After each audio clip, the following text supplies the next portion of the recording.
हाँ हाँ, शुरू कर सकते हैं। मेरे ख्याल से किसी ने हाथ रेज किया हुआ था, शायद से कुछ, किसी को कुछ पूछना है, कुछ है शायद। एक बार अगर चेक किस लीजिए। अगर किसी के कोई क्वेश्चन है तो वो चैट बॉक्स में भी पूछ सकते हैं, हम चैट बॉक्स के माध्यम से भी आप लोग को कॉन्टिन्यूअसली रिप्लाई करेंगे। ये देखिए, किसी ने तो ना हैंड रेज कर रखा है, तो शायद कुछ पूछना होगा, तो ठीक है, 2 मिनट दे सकता है और स्टार्ट कर सकता है सेशन।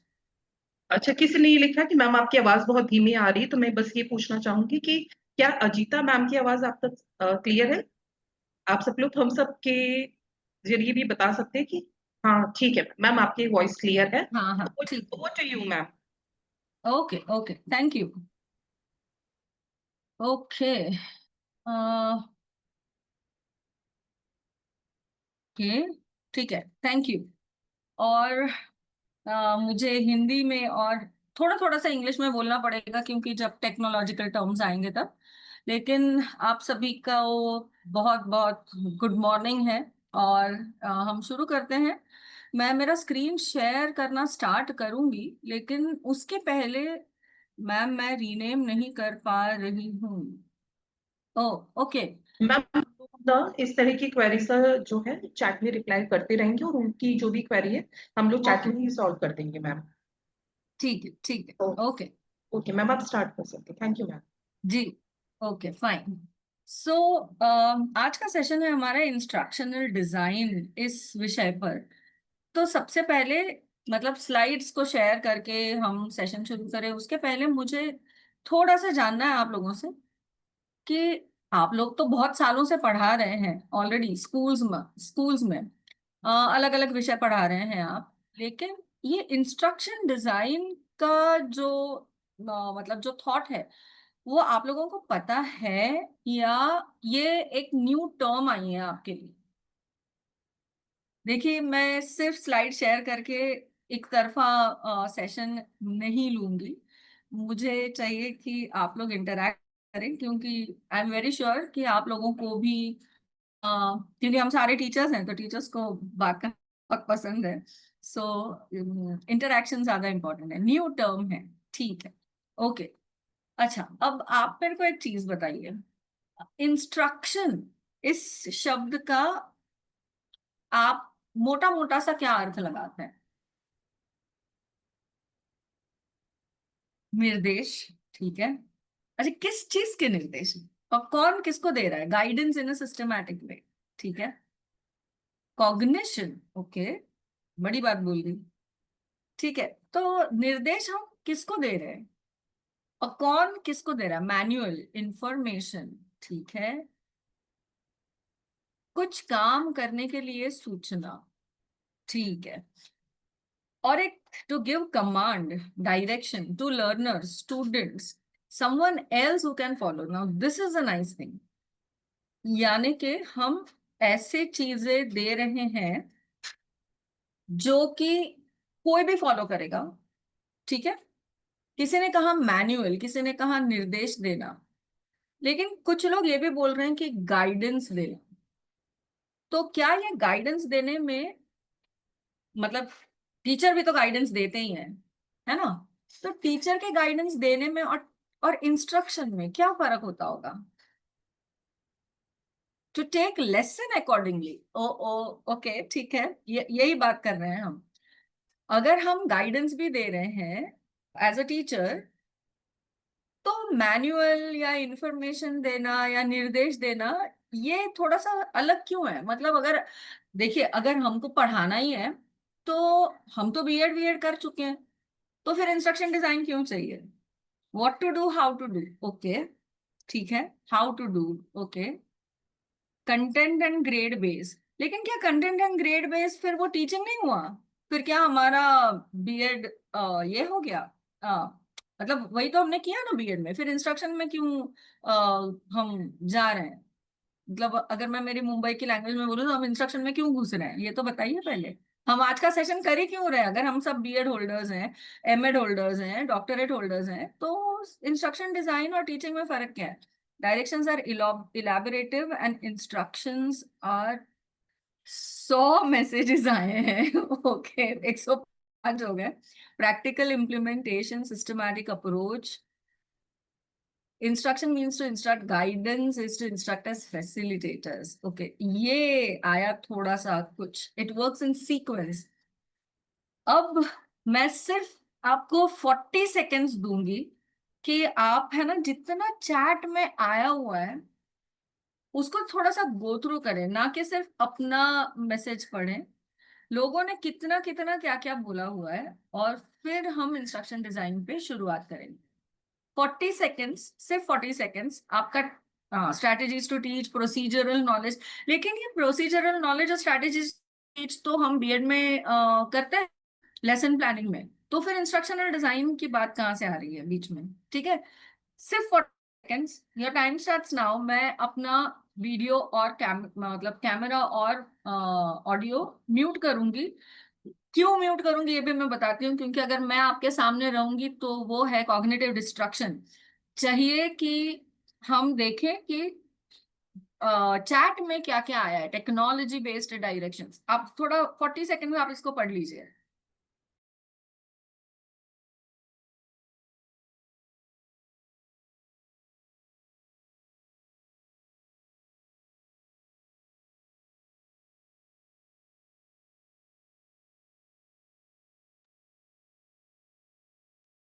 तो हो गए आपके 40 सेकेंड्स। ठीक है, अब बात करते हैं एक्चुअल चीज की, कि जो टीचिंग में और इंस्ट्रक्शन डिजाइन में हमें क्यों इंस्ट्रक्शन डिजाइन करने की जरूरत पड़ रही है, डिफरेंट नीड्स, ये सारी चीजें जो है ना मतलब इम्पोर्टेंट है। आदेश, निर्देश, गाइडेंस, सिस्टमैटिक अप्रोच। ठीक है, ओके। अब बहुत बहुत सारे कमेंट्स हो गए and I am very glad कि आप लोग बहुत इंटरैक्टिव हैं, लेकिन जो मेन फर्क है ना, अब आते हैं उस मेन फर्क पे। मेन फर्क ये है कि जब आप इंस्ट्रक्शंस दे रहे हैं किसी को, जैसे किसी ने लिखा था कि एक मैनुअल है जो आपके साथ आता है जब आप एक मोबाइल फोन खरीदते हैं, कोई मिक्सर ग्राइंडर खरीदते हैं, कोई टीवी खरीदते हैं, कोई भी इक्विपमेंट खरीदते हैं, तो उसके साथ आपको एक मैनुअल मिलता है। लेकिन क्या मैन्युफैक्चर करने वाला वहां होता है आपके साथ में? नहीं होता। तो हमें टीचिंग में और इंस्ट्रक्शन डिजाइन में फर्क ये है कि टीचिंग में हम वहां पर होते हैं जब हम पढ़ा रहे होते हैं, लेकिन अगर आप इंस्ट्रक्शन डिजाइन कर रहे हैं, यानी कि आप इलेक्ट्रॉनिकली बेस्ड कंटेंट, जिसको कि हम ई कंटेंट कहते हैं, जब आप ई कंटेंट बनाते हैं तो आप वहां होते नहीं हैं। लेकिन आप जैसे अभी ये जो सेशन ले लिया जा रहा है, ये लाइव सेशन है, तो आपके जो भी कमेंट्स आएंगे वो मैं इसको पढ़ लूंगी और मैं तुरंत के तुरंत जवाब दे दूंगी। लेकिन अगर ये रिकॉर्डेड सेशन होगा और रिकॉर्डेड सेशन आप देख रहे हैं और उसके अंदर अगर आपको डाउट आया तो आप मेरे से कैसे बात करें? तो यानी कि मुझे दो चीजें करनी पड़ेंगी। पहले तो मुझे सोच लेना पड़ेगा कि लोगों को क्या क्या डाउट्स आ सकते हैं, और मैं उस हिसाब से मेरा पूरा का पूरा जो सेशन है उसको मैं बनाऊंगी। मैं ऐसे ऑन द स्पॉट क्वेश्चन नहीं पूछ सकती वहां पर, है ना।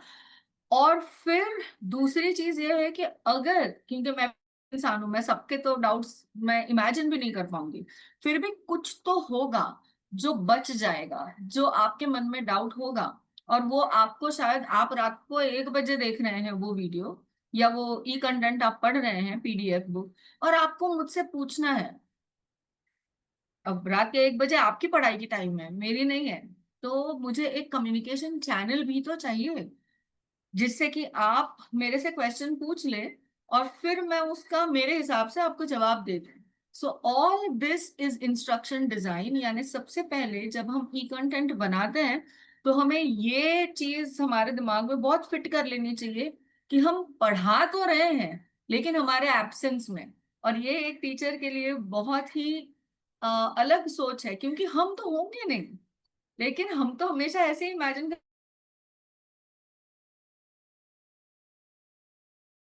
है जो हम बनाते हैं, क्योंकि बहुत सारे लोगों ने जो भी लिखा है उसके बेसिस पे मैं बोल रही हूँ। स्मार्ट लेसन प्लानिंग, ये सारी जो चीजें है ना, ये बहुत टर्म्स हैं, लेकिन उसको जब हम प्रैक्टिकली सोचते हैं, लेसन प्लान तो लेसन प्लान है। आप हैं उस वक्त वहां पर। अगर किसी मान लीजिए कि आपने कोई कोई चीज का इमेजिनेशन किया है कि आप एक ग्लोब लेके जाएंगे, आप एक मैप लेके जाएंगे। अच्छा, अब लास्ट इसमें बच्चे को दिख ही नहीं रहा, तो आप तुरंत उस मोमेंट पे कुछ ना कुछ चेंज करोगे, राइट। लेकिन जब आप इंस्ट्रक्शन दे रहे हो, यानी जब आप एक ई कंटेंट बना रहे हो, तो आप नहीं होंगे वहां पर ये छोटे छोटे चेंजेस करने के लिए। तो फिर हमें कितना क्या क्या सोचना पड़ेगा, and therefore instruction design is very different as compared to teaching. Is everyone on the same page? क्या सब लोग एक ही पेज में हैं? सबको समझ आ रहा है? तो एक क्या कहते हैं, थम्स अप की साइन डाल दीजिएगा, and then we can go ahead. तब तक मैं जरा मेरा क्या, एक पीपीटी जो है बनी हुई। अच्छा, मैं और एक बात भी कहना चाहती हूँ यहाँ पर, कि अगर आप लोगों को ऐसा लगता है कि हमें पीपीटी की जरूरत नहीं है, ठीक है, तो आप बिना दिक्कत, ठीक है, बिना दिक्कत आप कहिए कि हमें पीपीटी नहीं चाहिए, और हम बिना पीपीटी के भी कर लेंगे सेशन। कोई जरूरी नहीं है कि पीपीटी होना ही चाहिए। ऑफ कोर्स एक मैंडेटरी होता है जो पीपीटी होनी चाहिए, तो ठीक है। लेकिन अगर आप लोगों को बहुत बोर हो रहा हो, तो आप कह सकते हैं कि पीपीटी नहीं चाहिए, बट एनी विच वेज तब तक मैं पीपीटी ऑन कर रही हूँ।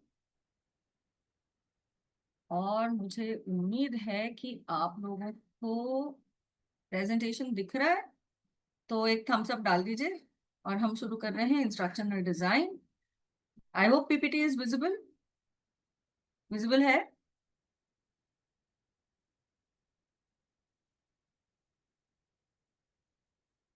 Yes, okay, thank you. So going ahead, एक इमोजी का पोल ले लेते हैं, ठीक है। आ, कुछ कुछ सेंटेंसेस आप देखेंगे जो स्क्रीन पर, आपको ना दो तरीके से सोचना है। एक बार आप एक टीचर की तरह सोचेंगे, और फिर आप एक लर्नर की तरह सोचेंगे, ठीक है। और आपको सिर्फ इमोजीज यानी ये जो रिएक्शंस है उसी का इस्तेमाल करना है, लिखना लिखना कुछ नहीं है, ठीक है। तो जाते हैं पहले होमवर्क। ये वर्ड सुनते ही एक टीचर की क्या इमोशन होती है और एक स्टूडेंट की क्या इमोशन होती है, तो वो आप चैट बॉक्स में डाल दीजिए। पहले टीचर की डालिए, कॉमा करके स्टूडेंट की डालिए, और ध्यान रखिए आप क्या इमोजी डाल रहे हैं और दूसरे भी क्या डाल रहे हैं, मतलब बहुत ही इंटरैक्टिव ग्रुप है, मजा आ रहा है। ओके,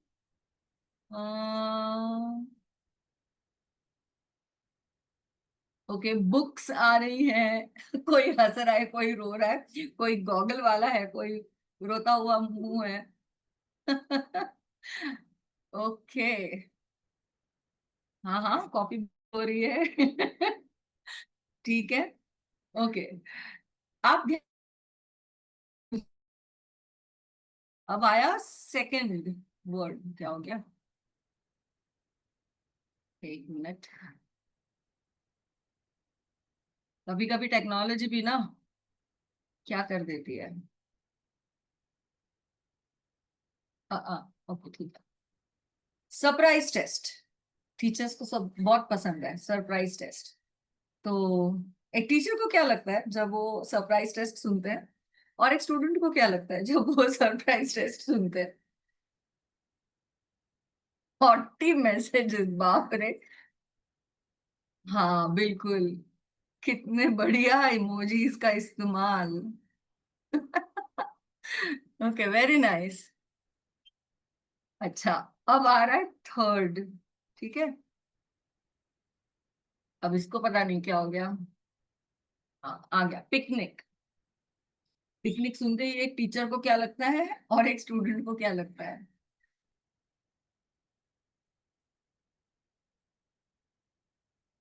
अमृतपाल जी सेलिब्रेट कर रहे हैं। आई होप कि ये सेलिब्रेशन किसकी तरफ से है, ये स्टूडेंट की तरफ से है या टीचर की तरफ से है?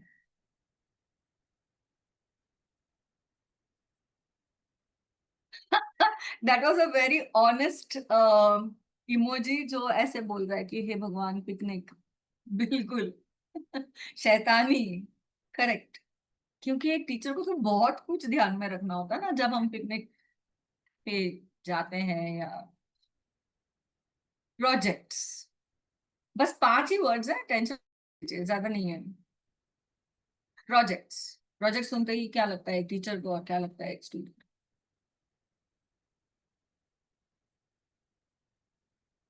टीचर्स परेशान और ये, अच्छा ओके, प्रोजेक्ट में भी। हम्म। तो अब एक्चुअल में तो हो गया है, लेकिन बस अब खेल के लिए 5 बना दिए हैं, तो चलो 5 बना देते हैं। School assembly.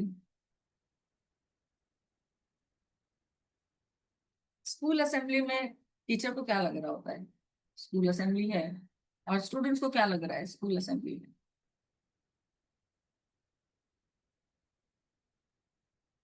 नींद आ रही है, someone is yawning, very nice. बहुत honest emojiness, that's also nice one. Okay, thank you for being such lovely participants. ये क्यों की है हमने एक्सरसाइज? ये एक्सरसाइज हमने इसलिए की है क्योंकि ये 5 चीजें जो है वो मोर और लेस एजुकेशन फील्ड में आती ही हैं। और ये जैसे ही आती हैं, तो आप लोगों ने ही लिखे हैं ये सारे इमोजीज। ये इमोजीज सिर्फ ये जताते हैं कि ये दोनों को देखने का नजरिया एक टीचर का और एक स्टूडेंट का बहुत अलग है, और कई बार बिल्कुल अपोजिट है।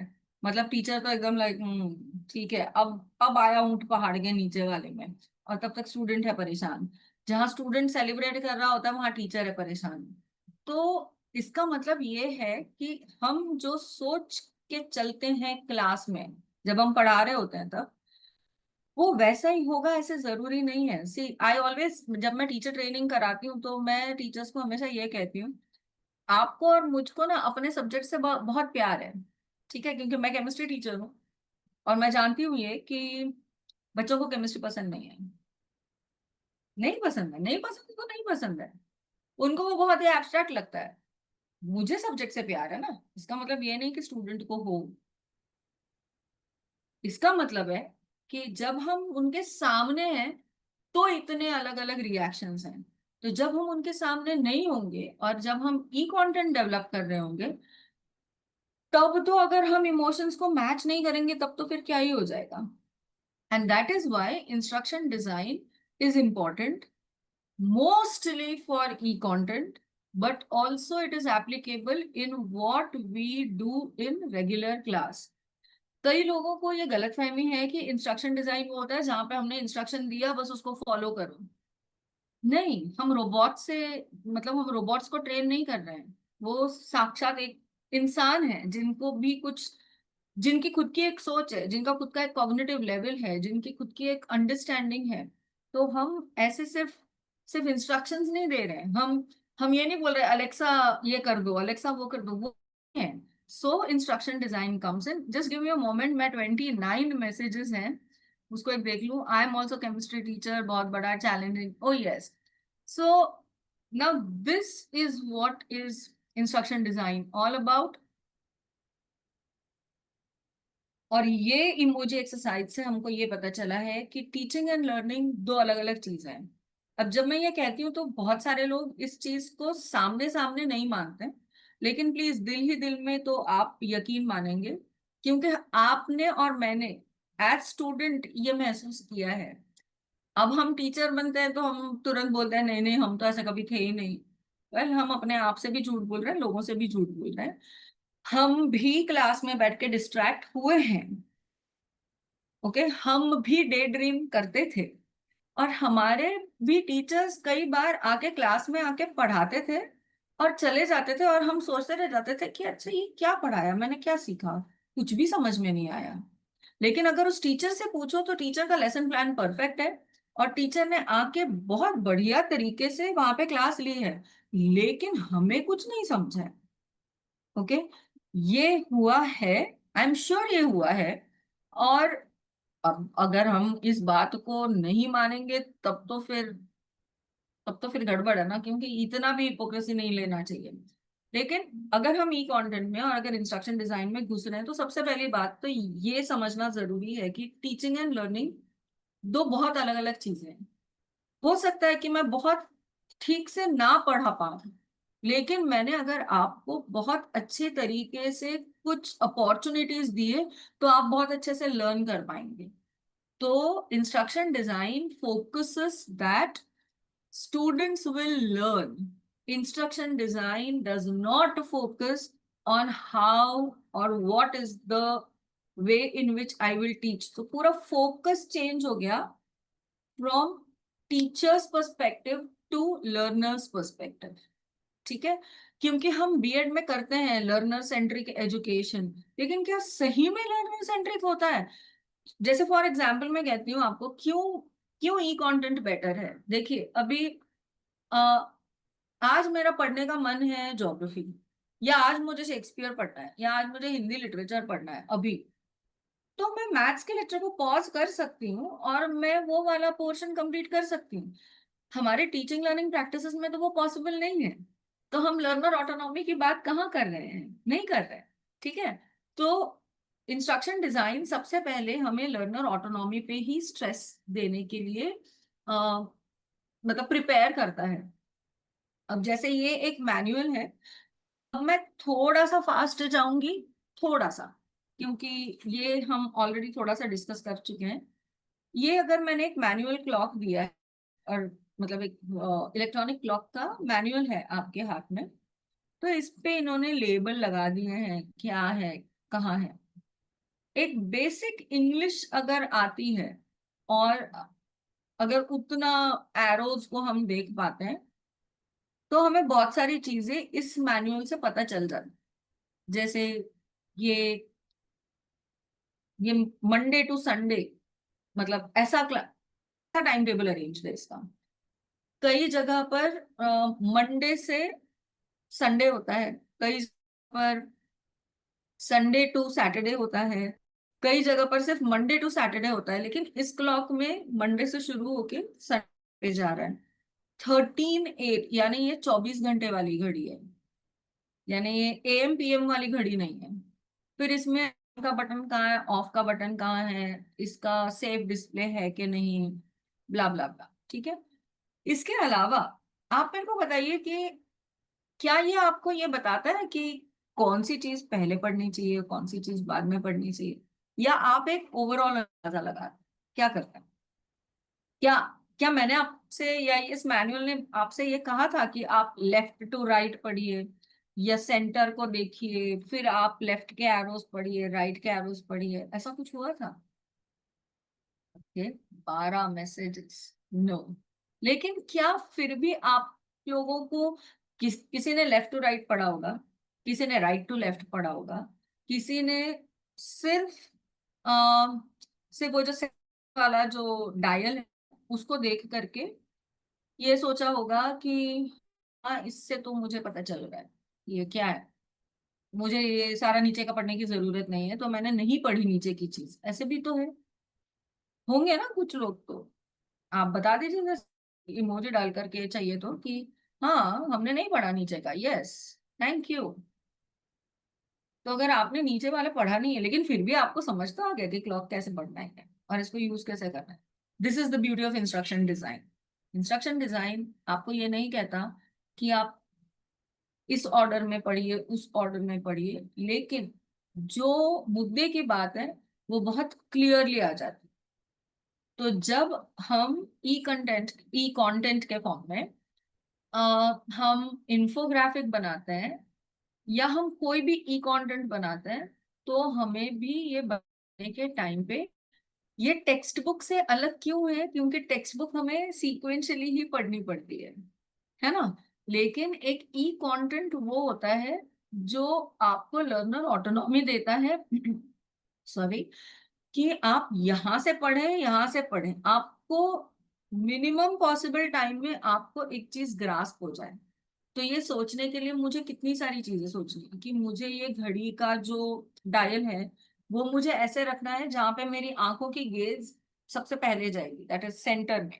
और जो अनवांटेड एक्सप्लेनेशन है, यानी कि कोई अगर स्किप कर सकता है, उसको मैं नीचे रखूंगी। सो ये दिखने में तो, लगने में तो लगता है कि ये बहुत छोटी बात है, लेकिन नहीं, ये छोटी बात नहीं है। अभी आप इमेजिन कीजिए कि अगर मैंने उसको उल्टा रखा रखा होता तो आपका माइंड है ना ऑटोमेटिकली ऐसे सोचने लगता कि अच्छा इसमें ये वीक का डिस्प्ले है, फिर इसमें ये घड़ी का डिस्प्ले है, ये 24 घंटे की घड़ी है। इतना पढ़ने के बाद आप उस डायग्राम को देखते हैं, लेकिन अभी तो क्या है, आपने नीचे का पढ़ा भी नहीं है तो भी आपको समझ में आ गया। So this is a very conscious decision that you take when you develop instructions. Okay, there are some 8-9 messages. We know how to read or understand it, so don't need it instruction. But if anyone didn't know about it, he or she needs instruction. Correct. And so if they do not know about it, then they will read नीचे, तभी वो week का setting कैसे करना है उसका पूरा detail description दिया हुआ है। यानी यहाँ पर मैंने दोनों चीजों का ध्यान रखा है कि अगर कोई ऐसा है जिसको पढ़ने की जरूरत नहीं है, वो सिर्फ ऊपर से देख के पता चल जाएगा उसको ऑन ऑफ ऑटो सेटिंग कहाँ से करनी है। लेकिन अगर कोई है जो न्यू है तो वो नीचे का पढ़ के भी कर लेगा। And this is actually the base of instruction design, जहां पर हम लोगों को एकदम एक्सप्लिसिट गाइडेंस देते हैं। एक्सप्लिसिट मतलब यानी इतनी जैसे मैं अगर एक अपने खुद के एक्सपीरियंस से बोलूं एज अ स्टूडेंट, तो मुझे हमेशा ऐसे लगता था मतलब हमारे जो लैंग्वेज के टीचर्स थे वो बोलते थे कि आपको जो भी डिफिकल्ट वर्ड लगे वो आप अंडरलाइन कीजिए।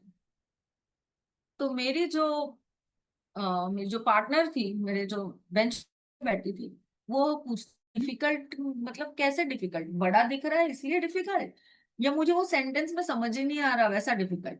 सो the explicit guidance it's something where हम लोगों को वो लर्न करने में हेल्प करें।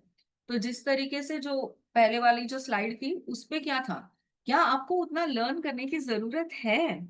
अगर है तो नीचे गाइडेंस है, और अगर आपको एक पिक्चर में समझ आता है तब तो पूरा एक्सप्लिसिट गाइडेंस दिया हुआ है कि आप कैसे करो। दिस इज डिजाइन ओरिएंटेड, आपको डिस्क्रिप्शन नहीं मिलेगा। वेरएज हमारे टेक्स्ट बुक्स जो हैं वो बहुत डिस्क्रिप्टिव होते हैं, जहां पे हम बहुत सारी चीजें बोलते हैं। ठीक है, ये स्पेसिफिक सिचुएशन के लिए बनती है इंस्ट्रक्शंस, ये इन जनरल नहीं बनती। लेकिन ये मेन इसका फंडा ये है कि आपके एब्सेंस में अगर कोई इसको पढ़ेगा तो भी वो काम कर सकता है जिसके लिए आपको शायद लगता है कि आपका प्रेजेंस जरूरी है। अब ये ना ये टीचर्स को बहुत मुश्किल होता है डाइजेस्ट करने के लिए कि अच्छा बच्चे पढ़ लेंगे, मेरे एब्सेंस में पढ़ लेंगे, फिर तो मेरी जॉब चली जाएगी। नहीं भाई, आपकी जॉब नहीं जा रही है, पहली बात। दूसरी बात, हर इंसान पढ़ता ही है, आपके होने से भी पढ़ेगा, आपके ना होने से भी पढ़ेगा। Person is going to learn, your work is to make that learning easy and to make the learning as wide as possible and as healthy as possible. Okay, as you take it to the higher cognitive levels, उसके लिए आपको specific situations निकालनी है और उसको ना छोटे छोटे कंपोनेंट्स में लाइक ब्रेक डाउन करना है। यानी अभी अगर हम ये देख रहे हैं तो ओके, इतना ही देखेंगे हम, इसके अलावा और नहीं देखेंगे। As teachers, we are taught to take class for 30 minutes, 40 minutes, 50 minutes, 1 hour.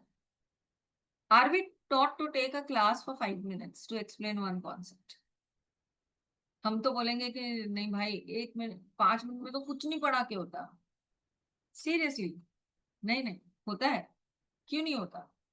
अगर आप एक कंसेप्ट की बात करें, वन कॉन्सेप्ट ओनली, तो क्या आप उसको समझा पाएंगे 5 मिनट? क्या आप उसको रोक पाएंगे 5 मिनट? तो we have to learn to break it down into minute components. I see there are lots of messages which I will see, but let's first finish this slide. And most importantly, instruction design theory probabilistic है, definitive नहीं। probabilistic मतलब हमें ये भी हो सकता है, ये भी हो सकता है, ये भी हो सकता है, ये सोचना है जब हम कंटेंट बना रहे हैं। तो मेरे टीचिंग में मुझे मेरा क्लास क्या है मुझे पता है, मुझे पता है मेरे बच्चे किस बैकग्राउंड से आते हैं, मुझे पता है मेरे स्टूडेंट्स की लर्निंग लेवल क्या है। लेकिन जब हम ई कंटेंट बनाते हैं, तो वो ई कंटेंट जिसके पास जाएगा, उसकी हम सिर्फ प्रोबेबिलिटी चेक कर सकते हैं कि प्रोबेबली ये, जैसे आज का सेशन मुझे नहीं पता था कि ये इंग्लिश में होगा या हिंदी में होगा, एग्जाम्पल ले रही हूँ, ठीक है। जैसे ही डॉक्टर प्राची ने हिंदी में बात करना शुरू कर दिया, और वो इतने शुद्ध हिंदी में बात की उन्होंने, तो मुझे रियलाइज हो कि अरे हाँ, आज का सेशन तो हिंदी होगा, क्योंकि इसके पहले का सेशन इंग्लिश था। सो दिस इज प्रोबेबिलिस्टिक, कि अब मुझे आज ज्यादा मेरे मेरे जो लर्नर्स हैं, what is their need. So do I need to give another example first? तो जो मैंने आपको जो स्टार्टिंग में एग्जाम्पल दिया था, वो मैंने शायद से पिछले वाले में नहीं दिया था। स्लाइड्स आर सेम, लेकिन जो मैंने इंस्ट्रक्शन और टीचिंग का क्वेश्चंस जो आपसे पूछे थे, वो शायद पहले वाले इसमें कुछ और एग्जाम्पल होगा। अब ये मैं कर सकती टू माइन्यूट कंपोनेंट्स, कि मुझे इंस्ट्रक्शन डिजाइन थियोरी के जाने के पहले मुझे कम से कम 2 एक्टिविटीज लेनी है। उसमें से एक एक्टिविटी मेरी कॉमन रहेगी। इसके लिए मैंने किसी से भी ये नहीं बोला कि आपका एक्सपीरियंस लिखो, कि होमवर्क सुनते आपको क्या लगता है। मैंने क्या बोला, इमोजी डालो, क्योंकि वो क्विक है और वो बहुत आसानी से आएगा, and it does not require lot language. तो communication is important, so you have to understand that this becomes probabilistic, and it has to be coming into minute components. I'll just check कि 12 messages हो गए हैं। Explain very well, okay, thank you. तो यहां तक अगर हो गया है, तो वी विल गो अहेड। ये फिर से ऐसे हो जाता है कि मैं जैसे ही चैट मैसेजेस पढ़ती हूँ, उसके बाद में स्लाइड आगे नहीं जाती। ओके, अब हम जाएंगे स्टेप वाइज। अब स्टेप वाइज में हमारी सबसे पहले स्टेप क्या होगी, हम एनालाइज करेंगे, जिसको कि हम बीएड के लैंग्वेज में नीड एनालिसिस भी कहते हैं। लेकिन इसमें भी फर्क है। क्या फर्क? ये फर्क ये है कि जब हम नीड एनालिसिस टीचिंग में करते हैं, तो उस टीचिंग के अंदर का need analysis is always about what are my students. उन स्टूडेंट्स की नीड क्या है? क्यों? क्योंकि मैंने शायद से ना पहले से आइडेंटिफाई कर लिया है कि मेरे स्टूडेंट्स में से, मुझे ये वर्ड्स यूज करना पसंद नहीं है, लेकिन क्योंकि हम यहाँ पर काफी बार उसको डॉक्यूमेंटेशन में यूज करते हैं, आप टीचर्स, इसलिए मैं वो वर्ड्स यूज कर रही हूँ, लेकिन मुझे वो वर्ड्स यूज करना पसंद नहीं है। हम स्टूडेंट्स को आइडेंटिफाई करते हैं कि कोई स्लो लर्नर है क्या, किसी को रेमीडियल चाहिए क्या, किसी का कुछ इम्पेयरमेंट है क्या। तो वो हमारी एनालिसिस होती है, जिसके बेसिस के ऊपर हम हमारी क्लास को मॉडिफाई करते हैं from the other class that we are taking. But when we are of e-content, there is something more to be done. And what is that is also the constraints. क्योंकि मेरा content जो है ना, वो ई content है। वो ई content कहाँ जाने वाला है? वो ई कंटेंट डिवाइस पर जाएगा। किसके डिवाइसेस पर? स्टूडेंट्स के डिवाइस पर, ना कि मेरे डिवाइस पर। मेरे खुद के कुछ डिवाइस के कॉन्स्टेंट्स हैं, जैसे आज मैं लैपटॉप यूज कर रही हूँ, ठीक है। ये तो ठीक है कि अभी नवरात्रि नहीं है और दिवाली भी नहीं आई है, लेकिन जब नवरात्रि में अगर सेशन होते हैं और अगर इवनिंग के सेशन होते हैं, तो मुझे बोलना पड़ता है कि यहाँ बहुत शोर होगा, तो आप लोग प्लीज एक्सक्यूज कीजिए। एक बार एक्चुअल में ऐसे सेशन हो भी रहा था, और गणेश चतुर्थी के टाइम पे, तो मैंने बोला कि विसर्जन का दिन है, अगर प्रोसेशन शुरू हो गया, मैं कुछ नहीं कर पाऊंगी। ठीक है, तो ये कांस्टेंट मेरी तरफ से। उसी तरीके से कुछ कांस्टेंट्स होते हैं जो स्टूडेंट की तरफ से होते हैं इन टर्म्स ऑफ डिवाइस। यानी जो चीज मुझे मेरे लैपटॉप पर अच्छे से दिखती है, वो शायद से मोबाइल से बहुत तकलीफदेह हो सकती है। जैसे अगर आप इमेजिन कीजिए, मतलब आप लोगों ने ये बहुत किया है ड्यूरिंग द कोविड, लेकिन इसके लिए आपको ये चीज की पिंच भी बहुत अच्छी होगी।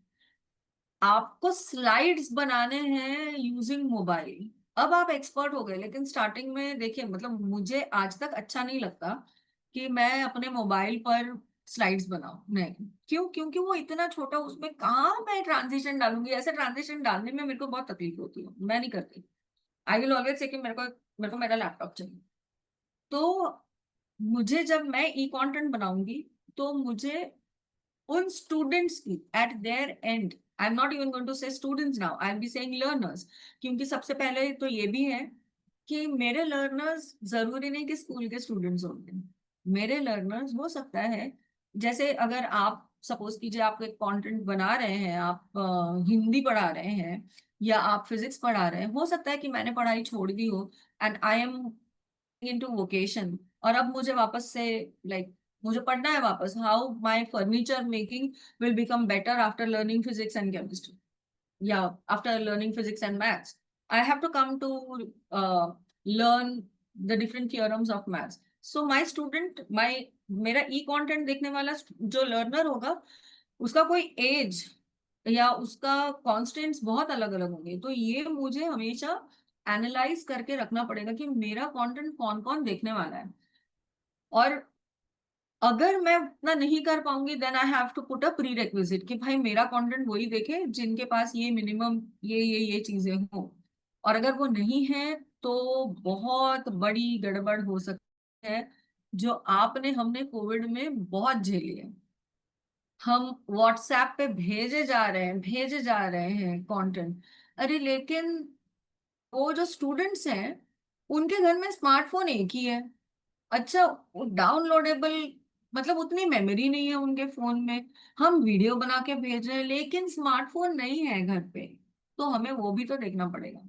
अच्छा, मैं खुद वीडियो नहीं देख के पढ़ती, you give me a PDF I will be better, मैं वीडियोस 2x में देखती हूँ, क्योंकि ये मुझे बहुत स्लो लगता है। इसके लिए कभी कभी मेरे सेशंस लोगों को लगता है मैं बहुत फास्ट लेती हूँ, लेकिन मैं एकदम आराम आराम से धीरे, like I am very energetic, so I will watch it in 2x। तो ये सारे मेरे नीड्स एंड कॉन्स्टेंट्स है of learners, and that while developing e-content I have to analyze. That is why YouTube में वीडियोस ज्यादा better होते हैं। क्यों? क्योंकि हम उसका स्पीड बढ़ा सकते हैं, हम 2x में कर सकते हैं उसको। अगर कोई ऐसा है जिसको थोड़ा कम स्लो स्पीड से देखना है, वो अपना स्पीड स्लो भी कर सकता है। तो ये नीड्स और कॉन्स्टेंट्स को ध्यान में रखना बहुत जरूरी है। There are 12 messages, let me just check them out. Attendance link, तो मैंने रिक्वेस्ट किया हुआ है कि जब तक सेशन नहीं होता तब तक कोई अटेंडेंस लिंक नहीं आएगी, क्योंकि फिर आप लोग अटेंडेंस में लग जाओगे। This is called as distraction, है ना, स्टूडेंट्स की तरह होता है ना कि कुछ कुछ चीज से डिस्ट्रैक्ट हो गए, तो अटेंडेंस लिंक इज डिस्ट्रैक्टर तो अटेंडेंस लिंक तो बाद में ही आएगी। Okay, so now comes how do I design. अब ये अगर मुझे, मतलब नाउ दिस बिकम्स डिफिकल्ट, है ना, कि मुझे एक एडल्ट लर्नर के बारे में भी सोचना है, मुझे एक स्लो लर्नर के बारे में सोचना है, मुझे एक नॉर्मल फुल टाइम स्टूडेंट के जैसा भी सोचना है। अब मैं ये कंटेंट कैसे बनाऊं? नहीं नहीं, इतना भी मुश्किल नहीं है, क्योंकि we will stick to outcome based learning. तो ये इस चीज से आउटकम क्या निकलने वाला है? अब ये आउटकम जब हम सोचते हैं तो यही से एक्चुअल में the game changes. Just a minute, just a minute, ये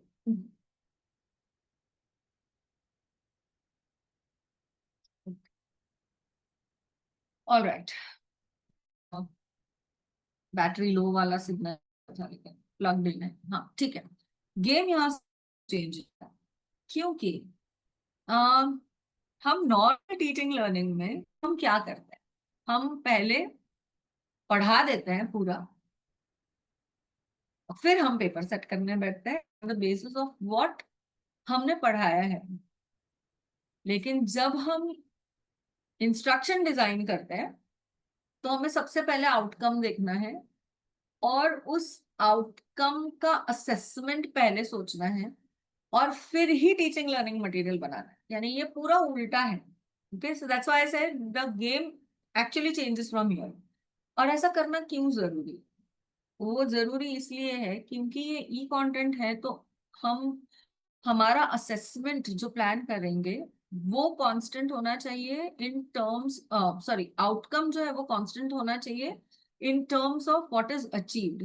लेकिन असेसमेंट में हमारे नीड्स एंड कॉन्स्टेंट्स 100% आएंगे। अब एक एग्जाम्पल लेके देखते हैं। सपोज कीजिए कि मैं एक की क्लास आ रही हूँ, लॉजी की क्लास लेते हैं या मे भी ज्योग्राफी की क्लास लेते हैं, जिसमें मुझे मेरा स्किल टेस्ट करना है। मुझे मतलब लर्नर्स का आउटकम है कि at the end of this particular thing they should be able to do mapping, okay, या फिर ड्रॉ, एक्चुअल में ड्रॉ करना है, लेबलिंग नहीं करनी, ड्रॉ करना है, draw parts of flowers of a plant, you know, कुछ भी ऐसा सोचिए जिसमें स्टूडेंट को एक्चुअल में ड्रॉ करना है, मैप में मार्क करना है, मैप को ट्रेस करना है। ये सारी स्किल्स हैं and these all outcomes that we all should know. Graph draw करना, ओके ना, ऑल वुड से दैट, मतलब यहाँ पे बहुत सारे लोग हैं जो ये भी कहेंगे कि अरे बहुत टूल्स हैं ये सब चीज के लिए। हाँ टूल्स हैं, लेकिन मैं थोड़ा ओल्ड फैशन हूँ। मैं ये समझती हूँ कि टूल देने के पहले मैनुअल आना चाहिए। मतलब अगर मैं जियोजेब्रा पढ़ा रही हूँ, जियोजेब्रा बच्चे ग्राफ ड्रॉ करेंगे या प्लॉट करेंगे, उनको पेपर पे भी ग्राफ प्लॉट करने को आना चाहिए। That is how your spatial recognition is going to improve. That is how your cognition should be. Now, how do I test this outcome? तो मुझे क्या देखना पड़ेगा? मुझे देखना पड़ेगा, अच्छा मतलब मुझे चाहिए कि बच्चे एक्चुअल में ड्रॉ करें और उसको सबमिट करें। ओके ना, ये बच्चे तो नहीं है मेरे क्लास के जो आके पेपर ऐसा दे देंगे मेरे को। These are going to be learners who are going to learn in my acts, यानी कि यहाँ पे ऐसा कुछ चाहिए जो उस चीज को वो सबमिट कर सके। अच्छा चलो ठीक है, मैंने एक एलएमएस लगा दिया, चलो कोई नहीं, सिंपल सा एक गूगल क्लासरूम लगा दिया, लेकिन जो मेरा लर्नर है ना, वो उसके पास पेपर होगा, ओके, वो ड्रॉ भी कर लेगा, बढ़िया से ड्रॉ कर लेगा, या ग्राफ बना देगा या मैप को ट्रेस कर लेगा, व्हाटएवर। लेकिन उसके बाद में तो उसको एक अच्छा फोन चाहिए जिससे कि वो फोटो खींचे। अब आप बोलेंगे फोटो तो सबको खींचने आता है, हाँ, लेकिन क्लैरिटी मैटर्स। उसने फोटो खींच के भेजा भी अगर, तो भी वो क्लियर दिखना चाहिए। यानी कि मेरे पास एक एक्स्ट्रा ऐसा एक मैनुअल जैसा कुछ होगा जिसमें मुझे बहुत क्लियरली ये बताना पड़ेगा कि मुझे ये चीजें दिखनी चाहिए। और अगर आपको ऐसा फोटो लेना नहीं आता तो please go to this link and learn how to take the photos properly, फिर आप उसको अपलोड करो। अब इसमें कॉन्स्ट्रेंट उधर के भी हैं और इधर के भी हैं। कैसे? मेरे गूगल ड्राइव में उतनी जगह है कि मैं सबके फोटोज ले लूं, मतलब सब लोग अपना अपना फोटो अपलोड कर पाए। क्या उनके फोन पे वो पॉसिबिलिटी कि वो भर गया, यू नो, यानी मुझे वो भी इंस्ट्रक्शन पहले लिखना पड़ेगा ऊपर कि नीचे जो असाइनमेंट है उसके पहले आप ध्यान में रखें कि आपके फोन में इतनी मेमोरी है। मुझे मेरे ड्राइव के कॉन्स्टेंट्स देखने पड़ेंगे और उसके हिसाब से मुझे बताना पड़ेगा। रिमेम्बर, अगर आपने किसी, मतलब आप अगर गवर्नमेंट की रिक्रूटमेंट के फॉर्म्स भरते हैं या किसी यूनिवर्सिटी में अगर आप कोई कोर्स करने के लिए जब आप फॉर्म भरते हैं, तो वो लिखते हैं कि आपके फोटो का साइज इतना ही होना चाहिए, आपकी फाइल का साइज इतना ही होना चाहिए। वो क्यों? क्योंकि वो कांस्टेंट है ना।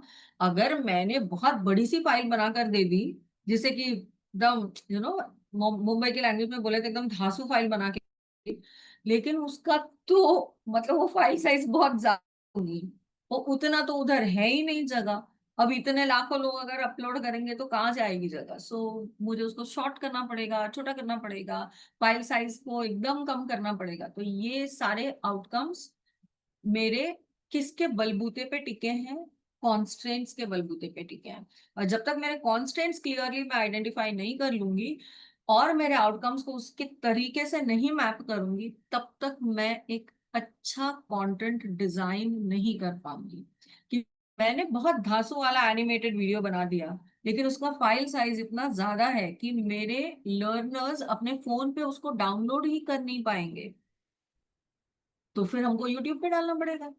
तो या तो कि कुछ और, मतलब टिकड़म लगानी पड़ेगी। So this is how we actually start analyzing the things, and therefore we will not create e-content before we have very clearly defined outcomes, keeping in mind the constraints. So सबसे ज्यादा टाइम डिजाइनिंग में ही लगता है, whereas teaching में उल्टा होता है। Teaching में हम पढ़ाना स्टार्ट कर देते हैं और फिर हम क्वेश्चन पेपर सेट करते हैं, फिर हम सोचते हैं कि अच्छा मैंने जो पढ़ाया उसके ऊपर बेस्ड मैं ये क्वेश्चन पूछूं, बच्चे तो जैसे लिखने वाले हैं, हम कलेक्ट करने वाले हैं, वहां पे कॉन्स्टेंट्स है ही नहीं कुछ। ठीक है, लेकिन यहाँ पे constants become major part. Okay, there are some 15 messages, let me just go through the messages.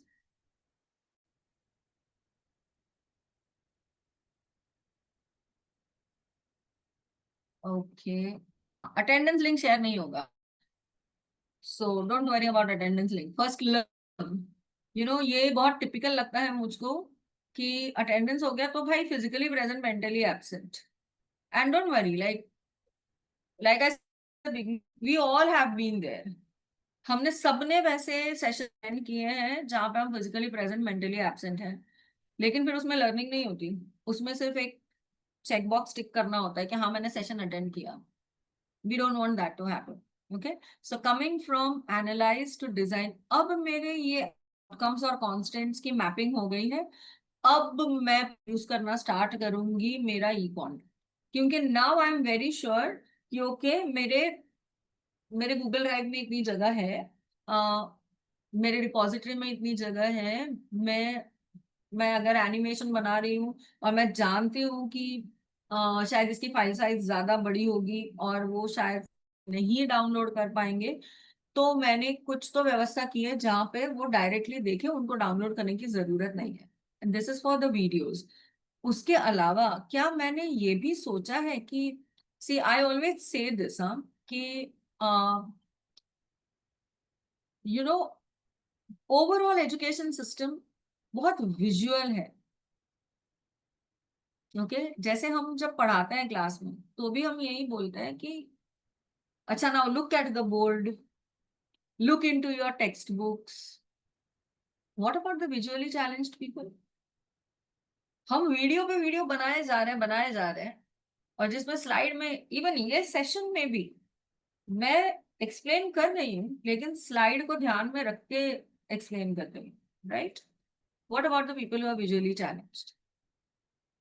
Even if I consider that 3% of the student population is visually challenged, given कि हमारे देश का कितना बड़ा पॉपुलेशन स्टूडेंट पॉपुलेशन है, उसका 3% एक बहुत बड़ा नंबर होता है।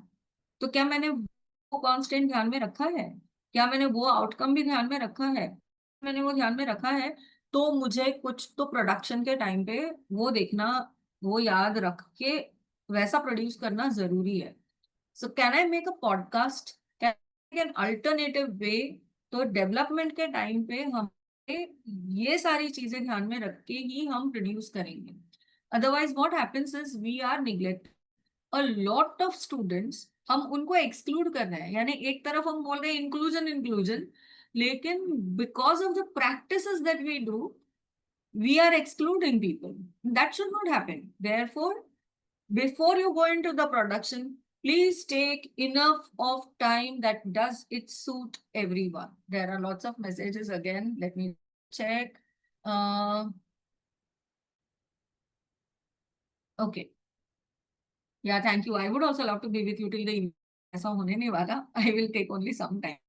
Then we start implementation. अब ये होने के बाद हम पहले implement करेंगे। किस पर implement करेंगे? लार्ज स्केल पे होती है टेंडेंसी, बना दिया तो सबसे बेस्ट है हम लोग। No, it is said it is the most difficult to teach the teachers. Teachers are very bad learners and doctors are very bad patients. तो उसी तरीके से feels that they are great, which they are, but they are not the only ones who are great. ये भी तो important है ना कि we are not the only one.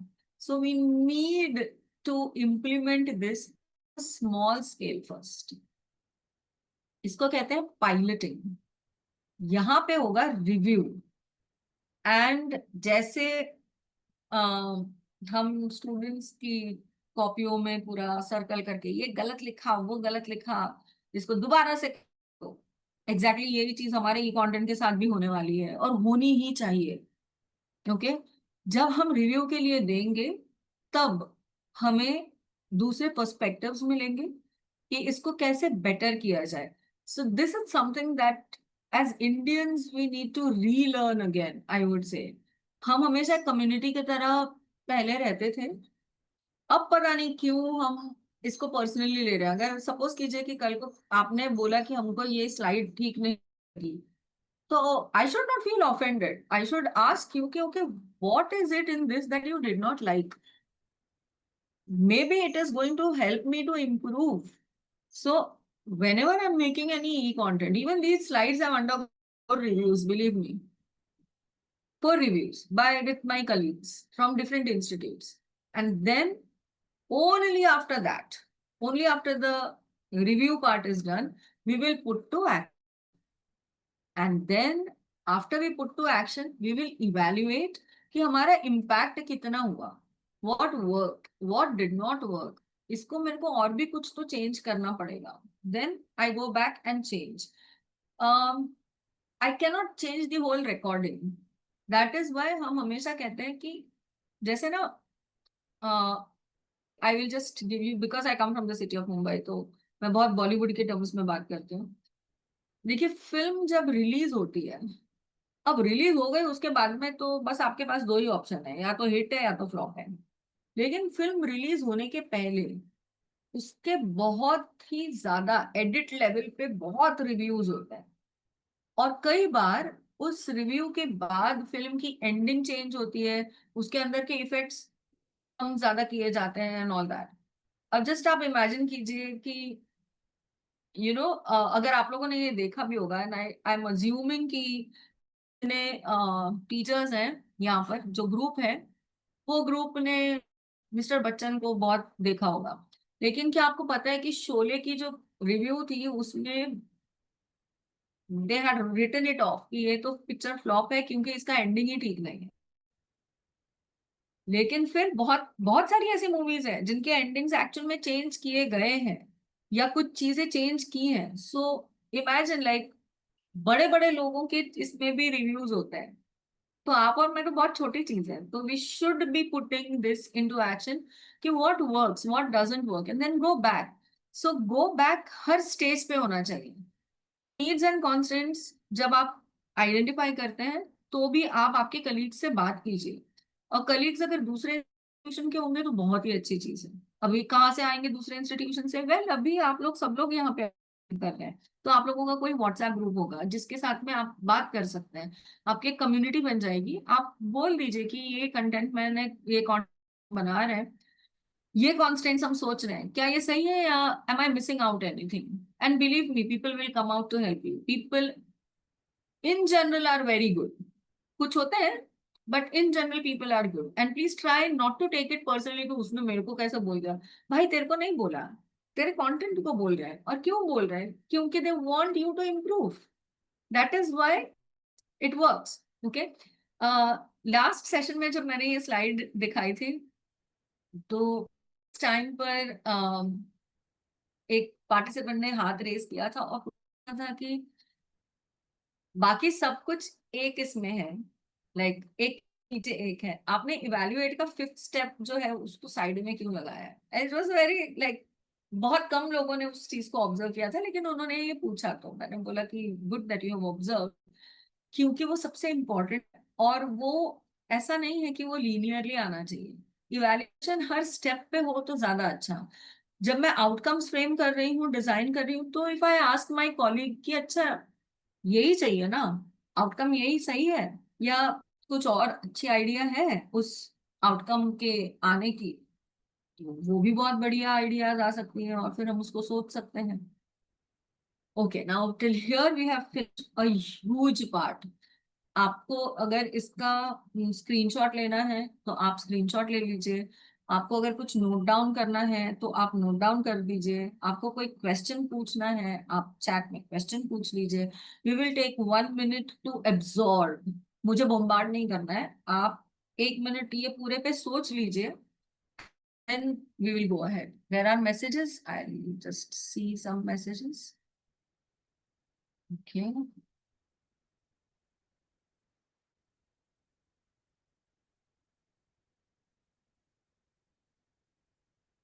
ऐसा कोई वीडियो है क्या जो लगभग सारे कॉन्स्टेंट्स फॉलो करता हो?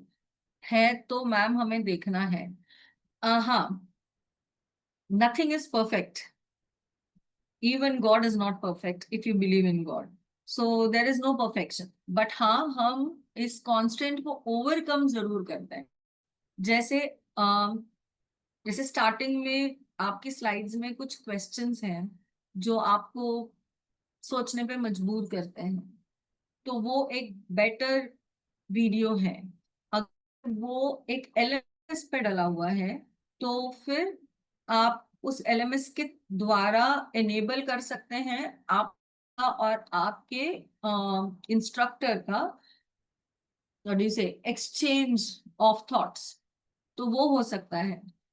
एक वीडियो से इतनी उम्मीद करना कि वो एकदम परफेक्ट हो, ये बहुत ज्यादती है।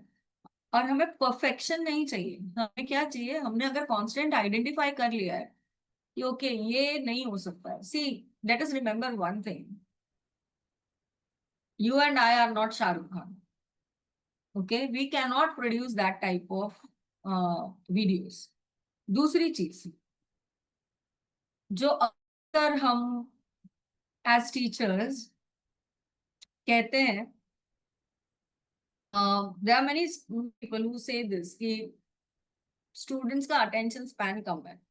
बिल्कुल भी कुछ कम वम नहीं है, क्योंकि हम स्टूडेंट्स एज अ स्टूडेंट अगर हम सोचते हैं तो कई स्टूडेंट्स हैं जो बिंज वॉच करते हैं, यानी जो 8 एपिसोड फ्रेंड्स सीरियल के इकट्ठा देखते हैं। ठीक है, तो कहाँ से अटेंशन स्पैन कम हुआ भाई? कुछ कम वम नहीं हुआ। The thing is engaging. Learning को एंगेजिंग करना है। क्यों? क्योंकि लर्निंग बेसिकली एक ऐसी चीज है जिसमें एफर्ट लगता है, जिसमें कुछ तो डिपेंड करता है। जैसे अब देखिए, अगर मैं एक फिल्म देख रही हूँ या मैं एक अगर एपिसोड देख रही हूँ, ये भी बहुत कॉमन चीज है। जैसे डायलॉग्स बाय हार्ट हो जाते हैं, गाने बाय हार्ट हो जाते हैं, लेकिन फॉर्मूले बाय हार्ट नहीं होते हैं, लॉज बाय हार्ट नहीं होते हैं। तो ऐसा क्यों है? क्योंकि one, they are not engaging, second, they are relatable.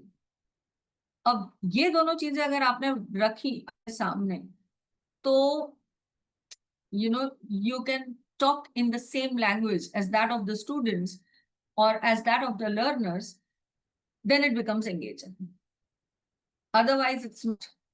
जैसे फॉर एग्जाम्पल, किसी ने लिखा था कि आपका सेशन बहुत इंटरेस्टिंग है, हम शाम तक रुक सकते हैं।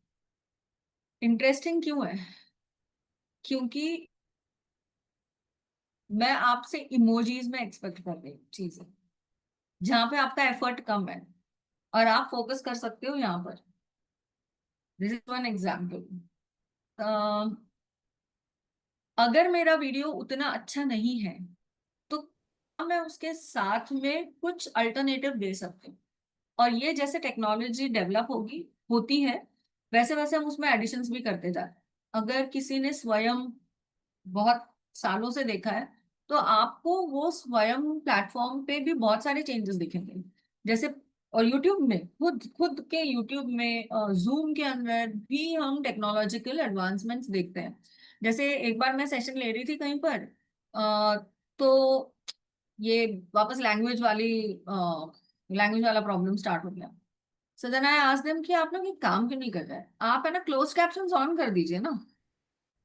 तो क्लोज कैप्शंस ऑन आप जूम में, गूगल मीट में आप कर सकते हैं क्लोज कैप्शंस ऑन।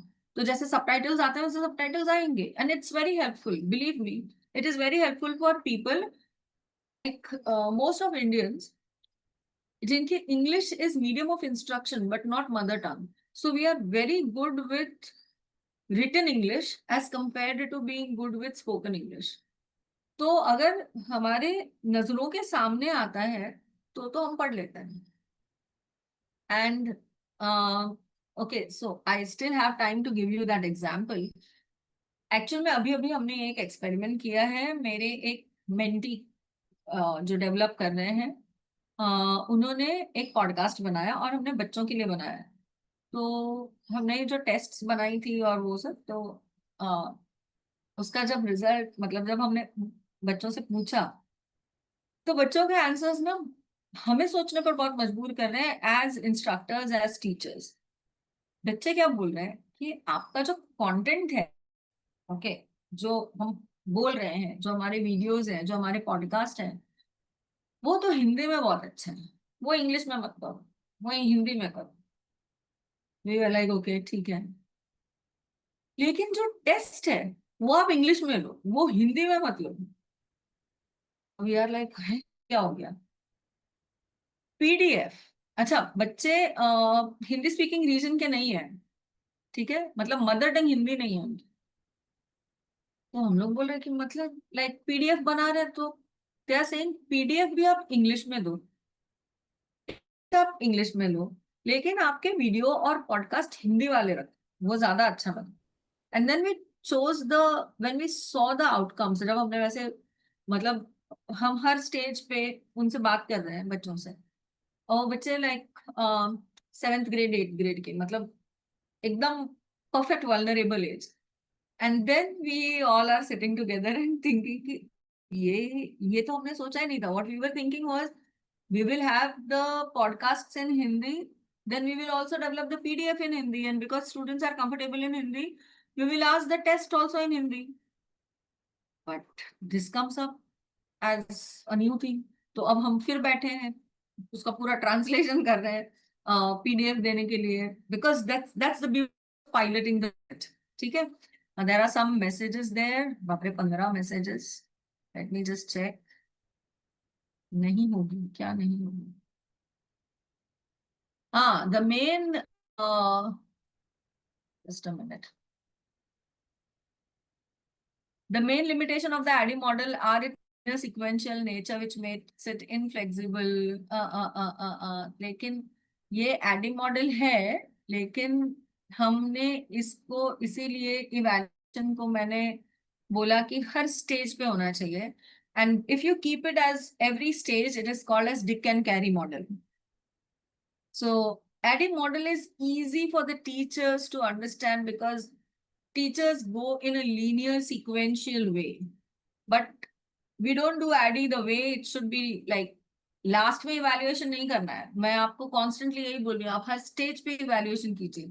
आप जब कॉन्स्ट्रेंट्स लिखेंगे तो आप उन कॉन्स्ट्रेंट्स को भी अपने पीयर ग्रुप के साथ में शेयर कीजिए। जैसे मैंने बोला अभी, जो मैंने एक्सपीरियंस शेयर किया कि अब हम फिर से लिखने बैठे हैं, मतलब लिखने क्या, ट्रांसलेशन पे है कि ओके ठीक है, अब जब ये प्रोजेक्ट लार्ज स्केल पे जाएगा तो जरूर हम इसको, अब हम इसको ला रहे हैं बाहर। आउटकम्स हमारे परफेक्टली मैप हो गए, प्रोडक्शन हमारा एकदम ठीक से जा रहा है, पुट टू एक्शन में what work, what did not work, everything has to be evaluated at every single stage. And that is why I did not use the word ADDIE model till you said that this is the limitation of the ADDIE model. Yes, it has this limitation, but that why there is the next model, Dick and Carry model. उसमें कुछ नहीं करना है, बस ये evaluation आप हर stage पे लगाते जाइए. That's your Dick and Carry model. I hope I answered you. ADDIE model basic instruction design का मॉडल है, क्योंकि this is the first model जिसमें कॉन्स्टेंट्स और आउटकम्स पे बात करना जरूरी है। Please spend lot of time in analyze and design before you get into the production, and keep your production into bite sized things, so that अगर कुछ भी चेंज करना पड़े तो बहुत पूरा का पूरा चेंज करने की जरूरत नहीं, आप बहुत माइन्यूटली भी चेंज कर सकते हैं। तो हम नॉर्मली क्या करते हैं मैं बताऊं, जैसे हर कुछ स्लाइड्स के बाद में एक क्वेश्चन की स्लाइड आएगी, तो जब हम रिकॉर्डिंग करते हैं तो हम हर वो क्वेश्चन की स्लाइड पे हमारा प्रोडक्शन रोक देते हैं और वो चंक निकाल लेते हैं, ताकि जब अगर मुझे कहीं पे कुछ ऐड करना पड़ा तो मुझे पूरा 30 मिनट्स का वीडियो कुछ चेंज करने की जरूरत नहीं है, बस I will just do the addition और उसमें हम उसको ऐड कर सकते हैं। सी वी आर इंडियंस ना, हम हम ये सब चीज बहुत अच्छे से जानते हैं। जैसे हम हमारे अगर टेलर को भी ड्रेस सिलाने देते हैं तो हम उसको बोलते हैं मार्जिन रखना, मार्जिन। है ना, क्योंकि हमको भी पता होता है कि हम कभी ना कभी तो मोटे होंगे, तो कपड़ा वेस्ट नहीं करना है। थोड़ा सा मार्जिन रखो तो थोड़ा लूज करके पहनेंगे, तो just keep a margin, that's all that I tell people कि it is that simple. This we Indians know it. हम जब मतलब ये डेली लाइफ से आता है हमारे कि थोड़ा सा तो मार्जिन रखेंगे। 10 लोग अगर खाने पे आ रहे हैं तो हमारे इसमें 15 आराम से खाना खा के जाते हैं। That is the margin that we have kept. So please keep margin, don't be like कि ये nothing is cast in stone, okay, कि इसमें चेंज नहीं कर सकते। So keep it modular, keep it bite size, so that it gives you enough of margin to make the adjustments. बाप रे, 7-8 messages again. I think online classes are best suited for desktop and not for mobile. Um, okay, this question I am going to answer. I want to see the person who has asked this question. Do you belong to our generation? Because I'll tell you what, we are the computer first generation, the internet first generation. अभी की जो generation है, इनको हम technical terms में बोलते हैं mobile first generation. They watch on YouTube, they watch on Instagram, they learn via Instagram, they learn via YouTube. मैं फेसबुक भी नहीं बोल रही हूँ। So they are the mobile first generation. उनकी सुबह होती है तो मोबाइल से होती है, और if they want to know anything they will not ask someone, they will Google it up. So this is a mobile first generation, and uh, this is also, because it is a mobile first generation, this is also bite-sized learning generation. Means it has got nothing to do with attention span, like I am telling you कि ये वही generation है जो 8 episodes of Friends non stop देख सकती है। ये वही जनरेशन है, तो attention span is not the problem, but the time taken to process it is more important. So bite-sized content जब हम देते हैं, give them a bite size, give them some time to reflect. This is not only for that generation, it is for every one of us. क्योंकि okay, ये थोड़ा सा slight detour है, लेकिन ये डिटूर जरूरी है।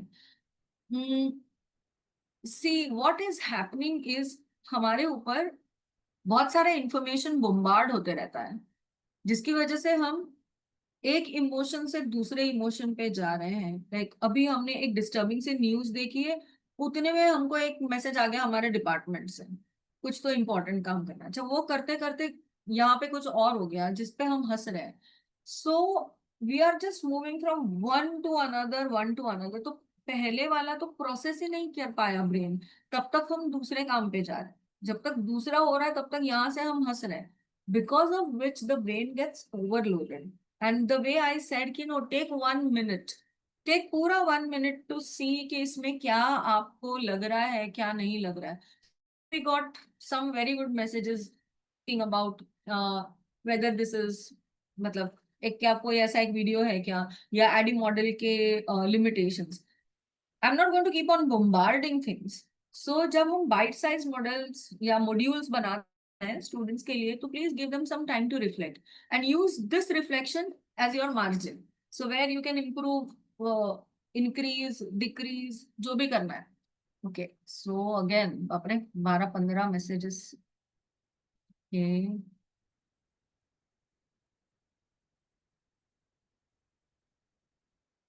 What are my views?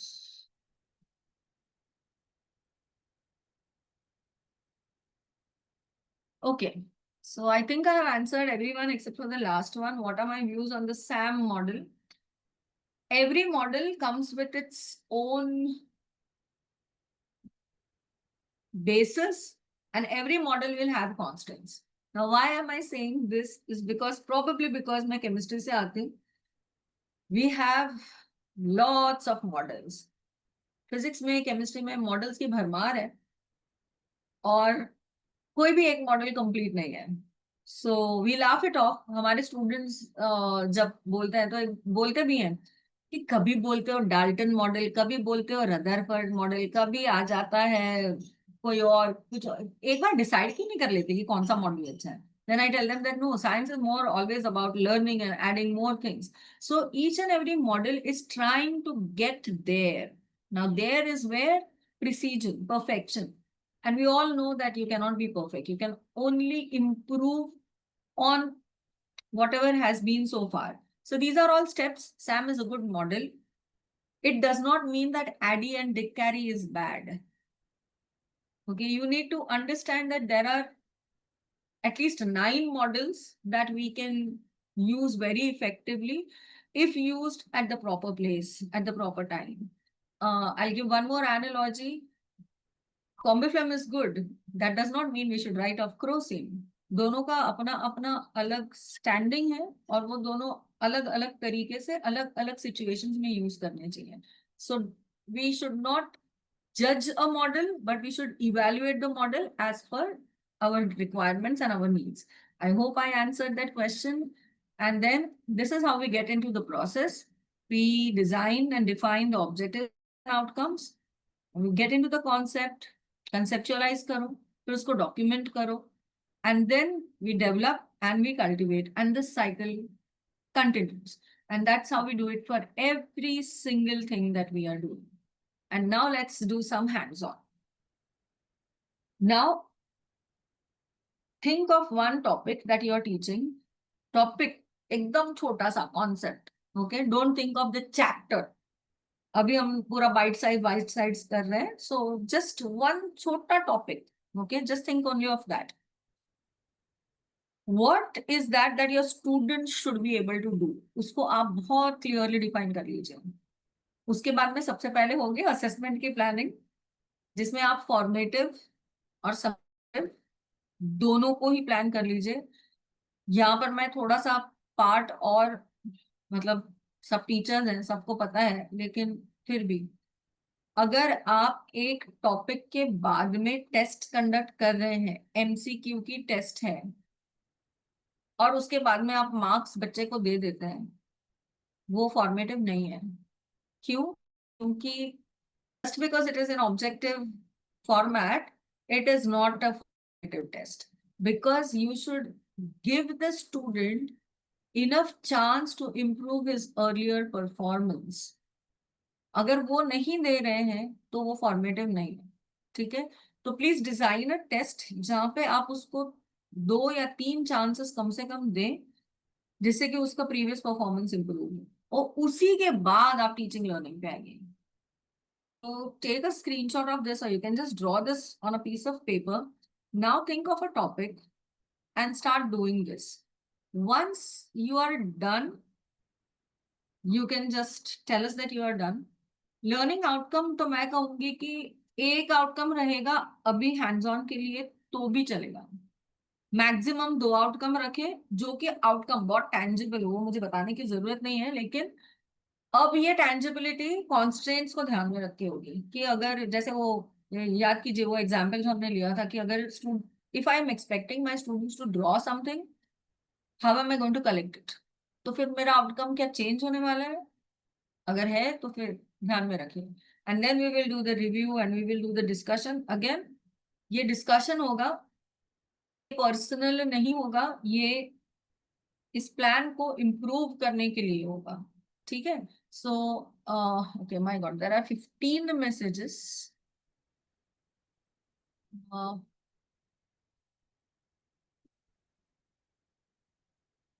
Lots of overload, social media, online pressure nowadays on kids.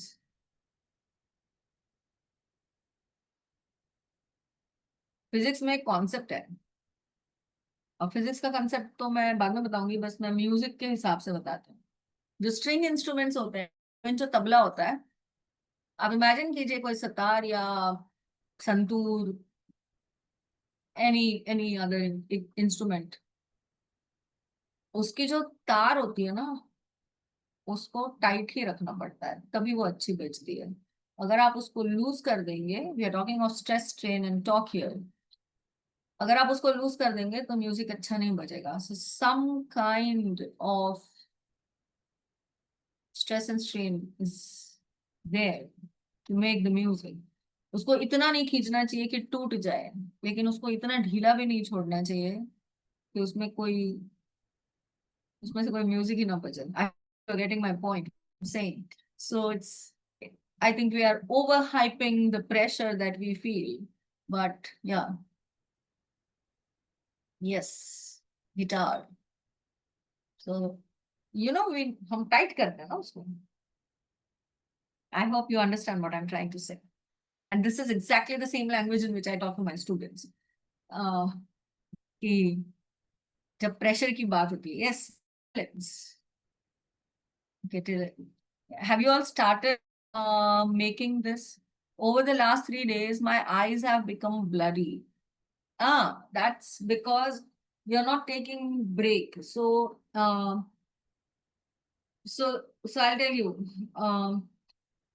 during the session, ये जो session का round है, I will always finish like 5 minutes before that and tell you all to get up, have some water, and take a break, and walk around कम से कम 30 steps.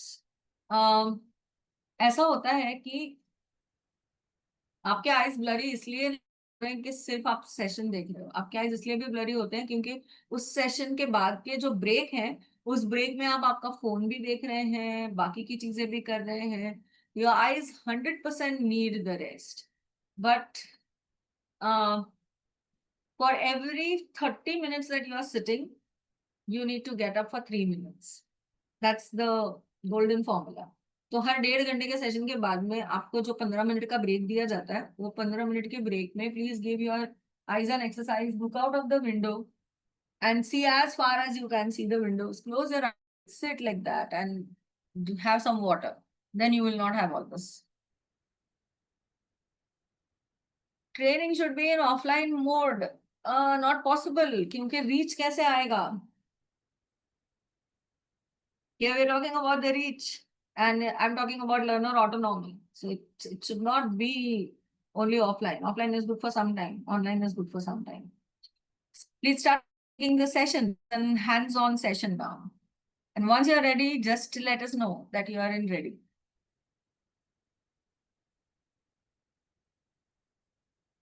Have you thought about one small छोटा सा कोई concept?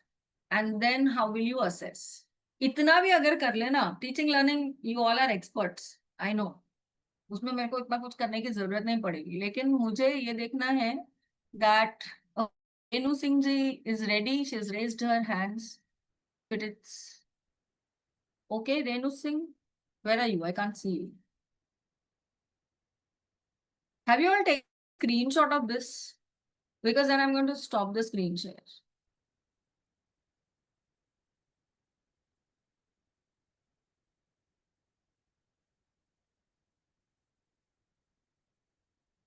भाई साहब, ये attendance का इतना क्या है?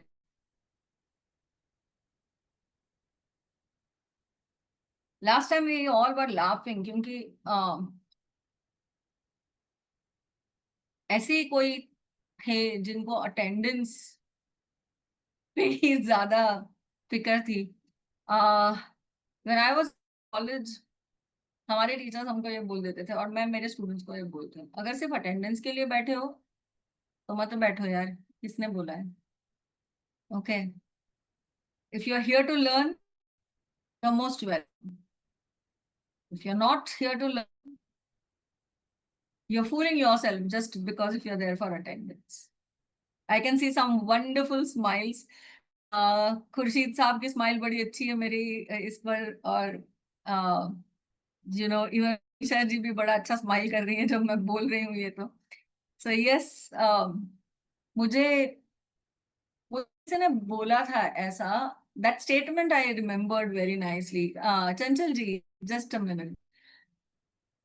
आओ तो वेलकम, नहीं आओ तो भीड़ कम. So I loved that sentence so much. 10 साल हो गए मैंने ये सेंटेंस सुना हुआ है, but I just really like that sentence. सो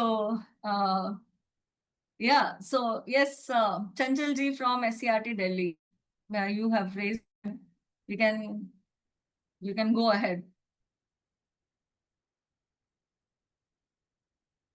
अगर आप, ये कंप्लीट हो गया है इसीलिए आपने हाथ ऊपर किया है। एक यूपी रेणु सिंह जी हैं जिन्होंने पहले बोल दिया था कि शी इज डन करके।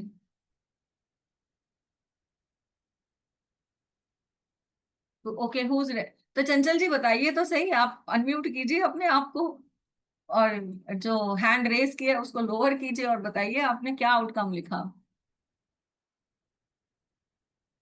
या anyone who wants to go ahead with sharing what you have done. Not able to unmute. Oh, okay.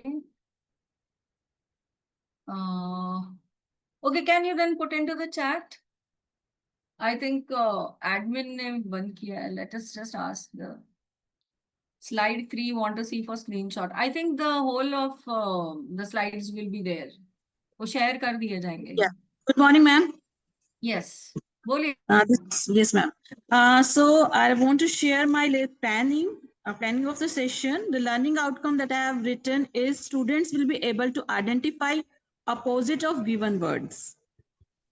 So for the formative assessment, I have taken drag and drop activity, where I shall be sharing a drag and drop activity with the students. And for the summative assessment, I have taken quiz of the same thing. Like the students will be, yeah. Okay, now wait. Now this is a very nice classic example. And like I said, we are reviewing this. ठीक है, mister Bachchan की film में review होती है तो please, okay please, no one is going to take it personally. So when we say that we are going to take a drag and drop activity, ठीक है, तो कॉन्स्टेंट्स क्या होंगे और ये कौन सा प्लेटफॉर्म होगा जो आप ड्रैग एंड ड्रॉप के लिए यूज कर रहे हैं? अर्चना जी जस्ट 2 मिनट पहले इनका ये कंप्लीट कर लेते हैं. कहाँ गई चंचल जी? हाँ चंचल जी, क्या आपने ये सोचा है कि ये ड्रैग एंड ड्रॉप एक्टिविटी आप किसके थ्रू देंगे? मतलब क्या कोई एलएमएस है, या ये H5P एम्बेडेड इन मूडल है, या H5P की लिंक है, लूमी H5P जो भी आप यूज करते हैं, तो वो बच्चे कैसे एक्सेस करेंगे? This is instruction design. जब हम कह रहे हैं क्विज, तो क्विज कैसी? गूगल फॉर्म के थ्रू वाली क्विज है, या एक क्विज जो गूगल क्लासरूम के अंदर होगी? अगर आप मोबाइल से दे रहे हैं, अगर आप एक गूगल फॉर्म दे रहे हैं, तो क्या आप उसको व्हाट्सएप के थ्रू दे रहे हैं? फिर उसमें to be corrected only once देंगे, टू बी करेक्टेड लाइक एक ईमेल से एक ही आएगा, एक ईमेल से अगर मुझे दोबारा से देना होगा तो मैं दे सकती हूँ कि नहीं दे सकती हूँ? आप क्या क्या कलेक्ट करेंगे? So everything of this has to be like, ये लिखना बहुत जरूरी है.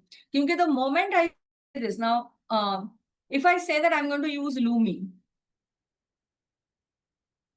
ये तो गूगल क्लासरूम में नहीं आता, यानी कि ये लिंक होगी, यानी इसके लर्निंग एनालिटिक्स नहीं मिलेंगे मुझको.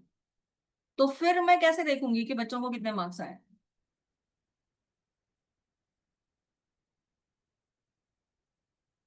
अब अगर मैं वैसा बाय बाय व्हाट्सएप दे रही हूँ, वो अगर if it is going as a link, तो मुझे कैसे पता चलेगा कि बच्चों को कितने मार्क्स आए? सो उस कंडीशन में मुझे ये लिखना पड़ेगा that will ask the students to take a screenshot of what they have done. Like, see, Chanchal ji, thank you for being so brave to come up with your outcomes and sharing it. क्योंकि yes, this is brave. क्योंकि आपको ये पता है कि ये review होने वाला है ना? और शायद से we are not conditioned for review. शायद से हमको ऐसा लगता होगा कि, मतलब बुरा भी लगता होगा शायद से, लेकिन that is why I said you are very brave कि आप आके आप बता रहे हैं कि yes this is how it should be. What I am seeing in the comments also, so students know the types of angles. ये learning outcome है. आप फॉर्मेटिव असेसमेंट में आप क्या बोल रहे हैं? लेंगे एक सेकंड.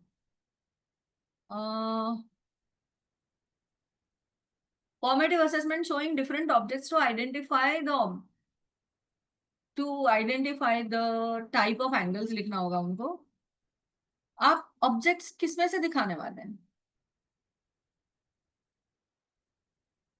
ये भी तो आपको देखना पड़ेगा ना। आप ऑब्जेक्ट दिखाएंगे, suppose now see how it works out. आप ऑब्जेक्ट दिखा रहे हैं, तो क्या ये गूगल फॉर्म में होगा, हर एक क्वेश्चन में एक एक ऑब्जेक्ट होगा? एक क्वेश्चन में एक ऑब्जेक्ट होगा, तो वो नीचे जाएगा तब तक क्या वो बाजू वाले को पूछेगा कि ये करेक्ट है क्या? ठीक है। दूसरी चीज, अगर वो अगर हम एक गूगल क्लास के स्ट्रीम में पूछते हैं, तो सपोज कीजिए कि अर्चना ने उसका आंसर दे दिया, तो मुझे तो आंसर मिल गया, और मैं तो फिर आंसर ही नहीं दूंगी भले मेरा करेक्ट भी हो तो भी। तो how do we actually devise this कि ये गूगल क्लासरूम में एज अ क्वेश्चन आएगा, वो क्वेश्चन का आंसर सिर्फ एक पर्टिकुलर टाइम तक ही ओपन होगा, उसके बाद में वो उसको नहीं दे पाएंगे। रिमेम्बर गूगल क्लासरूम ने भी अब ये कर दिया है कुछ इसमें पहले कि उस डेडलाइन के बाद आप उसको सबमिट नहीं कर सकते। उसके पहले क्या होता था, मीन्स लर्नर्स सबमिट कर पाते थे, लेकिन वहां पे सिर्फ लिख के आता था सबमिटेड लेट। अब हम उसको लॉक कर सकते हैं। There are so many LMSs that you can do. अभी मूडल के अंदर बहुत सारी चीजें हम एम्बेड कर सकते हैं। तो when we are talking of all this, we also need to understand this constraints. That's why I said कि आप सिर्फ आउटकम और असेसमेंट इतना भी अगर इस सेशन के बाद कर लेते हैं, तो भी it is more than enough कि आपको वो आइडिया आ जाएगी कि yes this is how it should go. I hope I answered and I reviewed वो जो टाइप्स ऑफ एंगल्स था। तो आप आपके स्टूडेंट्स को ये भी बोल सकते हैं ना कि आजू बाजू में देखिए and try to find out 90 degree angle जो आपके पास दिख रहा है। Maybe it could be a window, maybe something, but now do I want my students to write it? Do I want my students to photograph it? Do I want my students to draw a sketch? इसी के ऊपर मेरे constants के हिसाब से मुझे वो frame करना पड़ेगा। And that is why this particular part, framing the outcomes and framing the assessment, is the most trickiest and the most important backbone of all instruction design.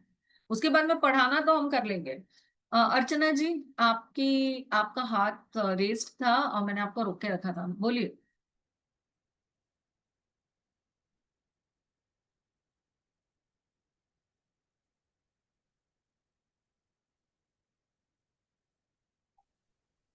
Thank you ma'am for unmuting me. Okay ma'am, जैसे कि मेरा जो learning outcome है, the student will able to tell about to define the atoms and molecules.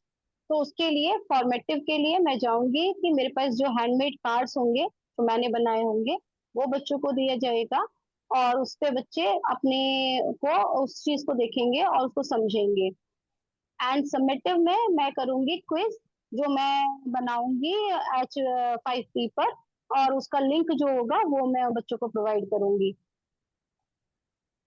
Okay लेकिन अभी atoms and molecules अगर उनको identify ही सिर्फ करने हैं, तो आपका मटेरियल क्यों? डिफाइन करना है। हाँ इसलिए तो क्योंकि जो टीचर, मैं इसलिए तरीके से करूंगी क्योंकि मुझे अपनी क्लास का लेवल हर एक बच्चे का पता है, और मैं आइडेंटिफाई करके उस चीज पे लेकर आऊंगी मुझे कौन से बच्चे को कौन सा कार्ड देना है और किस तरीके से मुझे उनसे आंसर और क्वेश्चंस को लेना है। हाँ तो अभी okay, now see this is the difference between teaching and instruction design. Teaching सब कुछ टीचर सेंटर्ड होता है, okay. Instruction design learner centred होता है। यानी यस, आप जो बोल रहे हैं कि आपको लेवल पता है और इसके हिसाब से आप कार्ड देंगे, लेकिन मुझे आज वो कार्ड नहीं चाहिए, मुझे आज दूसरे के लेवल का कार्ड चाहिए, भले उसमें 0 मार्क्स आए मेरे को, मुझे चलेगा। So means ma'am no no एक सो लेवल आप करके देंगे। अच्छा नहीं नहीं ठीक है। नहीं, अर्चना जी सुनिए, इस बात को सुनिए, because this is what this whole session is about, to change it from teaching, from being teacher to centric to learning. Learner centric, right? Yes, So a of teacher course. decides and gives the card is teacher centric. If you keep a deck of the card and हर एक visually aesthetic, मतलब visually kinesthetic, अगर आपने उसको उस तरीके से किया है, तो you ask the kids that which one you want up today. Are you going to learn visually? Are you going to learn audio? Are you going to learn kinesthetically? Then you make the choice You may get a 0 marks, but still you will be provided with some other thing.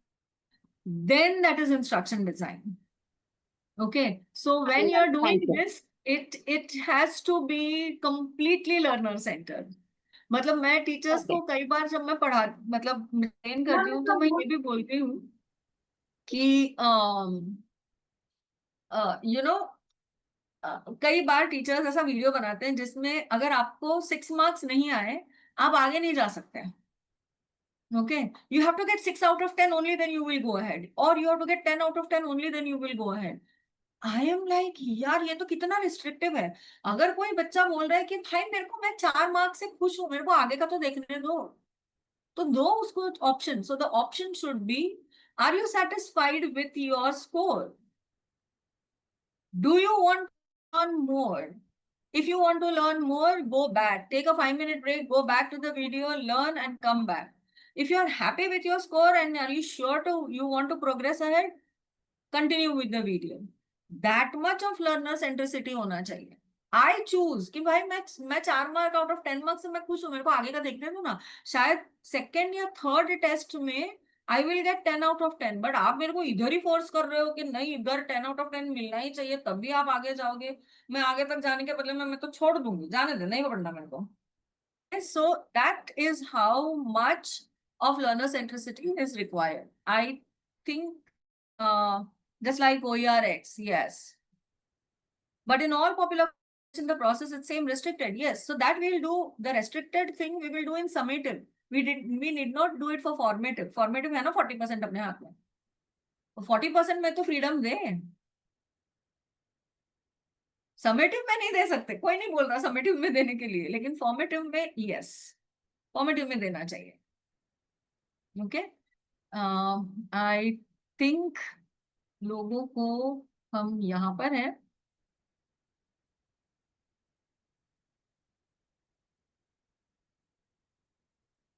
And you have done this. You just remember, it should not look too good on paper. It should not be very restrictive. It is all about how it works. If the student says that, अरे पता है, I did this type का card, I'm just taking Archana ma'am's example, just अभी discuss किया था तो last है दिमाग में, इसलिए नथिंग एल्स, कि मैंने ना कभी विजुअल लर्निंग का ये देखा ही नहीं था, मैं हमेशा ऑडियो लर्निंग का कर, लेकिन मैंने काइनेस्थेटिक ट्राई किया, और ये बहुत भारी है, कुछ समझ में नहीं आया, मार्क्स बहुत कम आए, लेकिन बहुत मजा आया। You know, that's how it should be for formative, because when I used to like, जब मैं 12th स्टैंडर्ड के बच्चों को पढ़ाती हूँ तो they used to say this कि that प्रॉब्लम इतना अच्छा है कि सॉल्व ही नहीं हो रहा है। That should be the feeling, और ये सॉल्व जब तक नहीं करेंगे तब तक सोएंगे नहीं आज। That should be the feeling that students should have. It's not how it looks or feels on paper, but how it actually works. That is all about instruction design.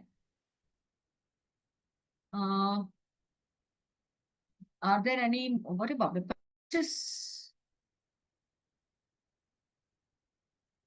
Create an image about character of a story. That is the learning outcome. Okay. Formative is recognize the character of the story and summary of the story in real context. Out of class. Very nice. Recognizes. This is a nice one. Beautiful one. Who was that? Balveshwarnath Pandey ji. Very nice. The only thing that I would suggest is recognize करके लिखेंगे कैसे? Will they type it out? Or like, what is your plan? Recognize the character of the story में उसको कुछ तो justify भी तो करेंगे ना कि उन्होंने यही कैरेक्टर क्यों चुना, और उसमें क्या ऐसे कॉन्स्ट्रेंट्स या क्या उसके क्या ट्रेट्स हैं ऑफ द कैरेक्टर जो उनको जो उनको दिखे, like choice by nature. Okay, because see, I don't know which grade you teach, but मैं एक हिंदी वाला भी लूंगी, लेकिन एक मिनट मैं पहले इसको कंप्लीट कर देती हूँ।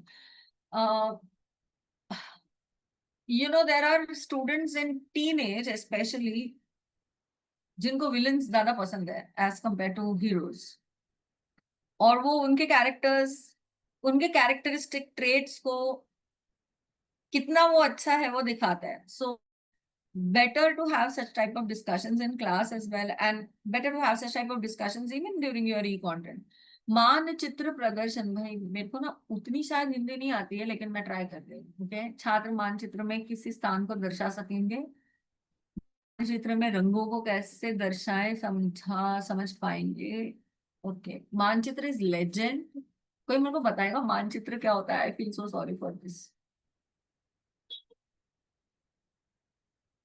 मानचित्र में इट्स मैप, राइट? मैप में पर्वत, मैदान, पठार, किन रंग. Okay, the legend, the map colouring शायद से. सो तो गूगल मैप में भरेंगे is a very nice thing, but आप गूगल मैप में कैसे भरवाओगे? क्योंकि गूगल मैप में तो ऑलरेडी होता है.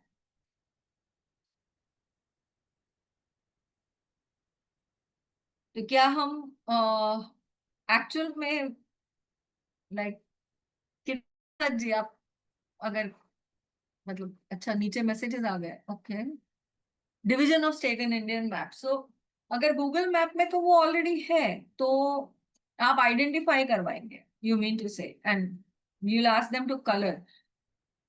What you can do is, yeah, but Google Maps I don't think is very appropriate one, because उसके अंदर के layers में तो वो दिख ही जाएगा.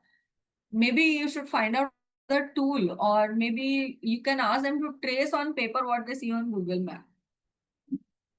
Mark capital colors. Yes, there are different tools. I think we are on time, Dr. Prachi and Dr. Shashi. So thank you everyone for being listening, for being here, listening and asking for the attending only for 3 or 4 times. Thank you so much Ajita ma'am. इतना अच्छा session था कि मैं देख रही थी chat box में लोगों